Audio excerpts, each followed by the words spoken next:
The late 19th century was a time of worldwide industrial progress and the closing stage of the Industrial Revolution.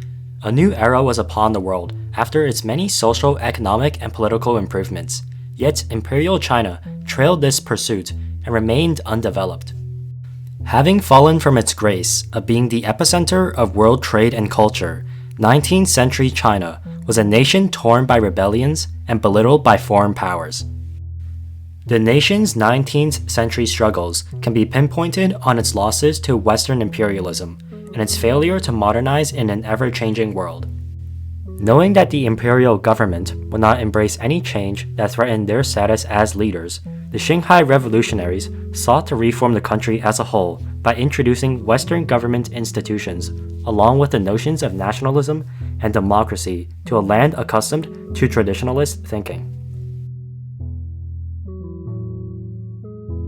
Western imperialism was a thorn in China's side throughout the 19th century. The British Empire, seeking better trading rights in China, defeated the imperial government twice in the Opium Wars.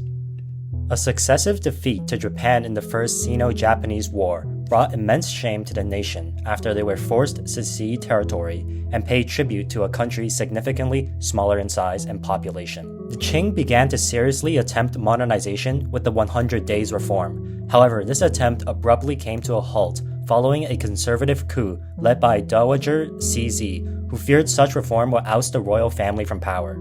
The Boxer Rebellion was the last straw for the Chinese people. The Qing-supported anti-Western rebellion was crushed by foreign powers. It would drive the imperial courts out of Beijing, displaying Qing incompetence. A famine ensued, bringing anti-Manchu sentiment to a maximum. With the nation's morale hitting a historical low, the Qing made another attempt at reforming the empire. China was sending people abroad to study, to travel, to make reports and report back to the government. And people saw what was going on. The Chinese knew what was going on. They knew that they were being outflanked or out technologized or something by all of the new machinery and communications, and not only military weapons, but also that everything was moving ahead of them. They knew it, and they were trying to figure out how to reform.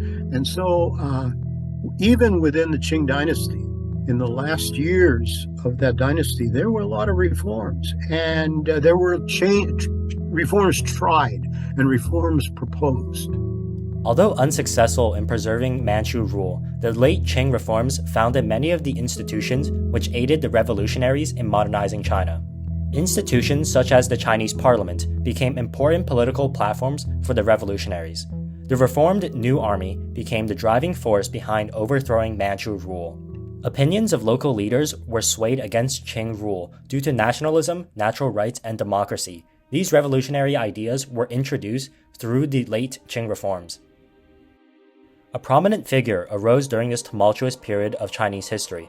Dr. Sun Yat-sen was a leading Chinese revolutionary whose prolific political move was his publication of his three principles of people: nationalism, livelihood, and democracy, in the Minbao. Sun believed that these principles would save the crumbling nation. The principle of nationalism highlighted the importance of racial cohesion. The 5 races under one union flag emphasizes harmony between the 5 major ethnic groups of China: the Han, the Manchus, the Mongols, the Hui, and the Tibetans. Since each race occupied a specific geographical region of China, some believed that uniting them would create a nation able to withstand imperialism. At this, I profess to the citizens that the root of the nation lies with the people. The land of the Han, Manchus, Mongols, Muslims, and Tibetans are one country, and thus the Han, Manchus, Mongols, Muslims, Tibetan nations are one people. This is a united race. The principle of democracy embodied Sun's vision of the replacement of China's monarchy. The true meaning of constitutionalism was discovered by Montesquieu. The threefold separation of the legislative, judicial, and executive powers, as advocated by him, was accepted in every constitutional country in Europe.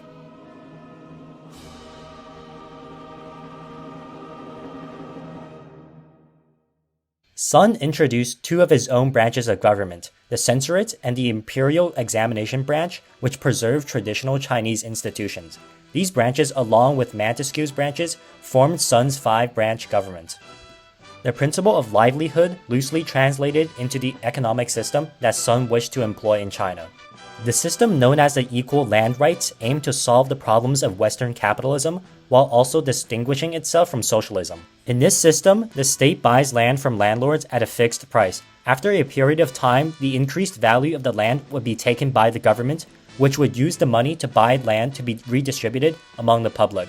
The system preserved the initial price of the land for landlords and ensured that the people had the necessary land in order to kickstart a market economy. Eventually, the philosophy that backed the revolution inspired many to take action.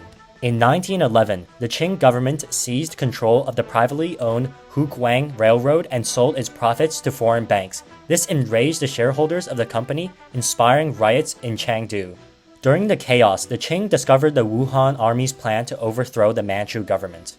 The Qing arrested many of the alleged revolutionary sympathizers in Wuhan, kickstarting the Wuchan uprising. Within days, the revolt had spread to other cities and provinces, and by December 1911, 18 provinces had agreed to secede from the Qing. On New Year's Day 1912, the Chinese Republic was declared. Facing pressure from this new republic, the child Emperor Puyi abdicated the throne on February 12, 1912, formally ending the Qing dynasty. Despite toppling Manchu rule, the revolution failed to establish a stable political state in China. So all the Xinhai Revolution did was it took away the controlling hand of the Qing. And so all the reformers and the revolutionaries could sort of float up to the surface. And all of a sudden, there they were with all of their ideas. A lot of their ideas were bad. They were ill-formed. People said, I'll pretend to be a modern influencer and a revolutionary. And of course, they just wanted power for themselves. That's a lot of the warlords were like that. So the Xinhai革命, it allowed those people who had different ideas to come to the forefront and to become very visible. Regardless of warlordism, the revolution successfully awakened the people to reunite the nation in 1928 and continue to drive the Chinese efforts for modernization. 这个辛亥革命对现代化的重要作用的话，那我们也许就要分成很多不同的指标、不同的层面，我们来看辛亥革命对这些指标的促进作用。比如说在政治上，政治的这个现代化啊，政治的现代化可能表现为政治的民主化。然后呢，经济方面的现代化可以表现为经济的自由化，然后呢，这个文化方面的这个现代化呢，我们可以表现为这个文化的这个多元化，文化的繁荣，文化的多元化。那么我们甚至可以把它说，辛亥革命对于促进人的解放的重要作用。中国传统的中国人，他生活在一个叫伦理秩序当中，传统的中国人非常重伦理，我们叫礼仪之邦嘛，对吧？那么这种伦理秩序，实际上所谓的伦理，它实际上是讲秩序的，讲秩序。所谓的秩序就是谁在前谁在后，这叫秩序，对吧？顺序，对，这叫秩序。那么谁在前谁在后，这个就有等级了，就有次序了。那么在这样的一个伦理当中，那么人是极大的不解放的。现在1911年的辛亥革命，然后呢，1915年的新文化运动，1919年的五四运动。那么这些事件的接连开展，应该说使中国的人得到了极大的解放，人性被解放出来了，人不再是处于一个伦理秩序网络当中的人，而就是一个独立的人。那么辛亥革命对于人的解放也起到很大的作用。At China's low, it was clear that tradition could not support China in a world constantly progressing around them. With the imperial court refusing to propose any formal change, China knew that it needed something new to pull the nation out of traditionalism. The Xinhai revolutionaries answered that call by introducing China to a plethora of new social, political, and economic ideas from the West and combining them with Chinese tradition to pave way for China's future. The revolution broke the barriers of an imperialist system that ruled China for over 2,000 years, rebranding China from an archaic dynasty to a state-of-the-art republic.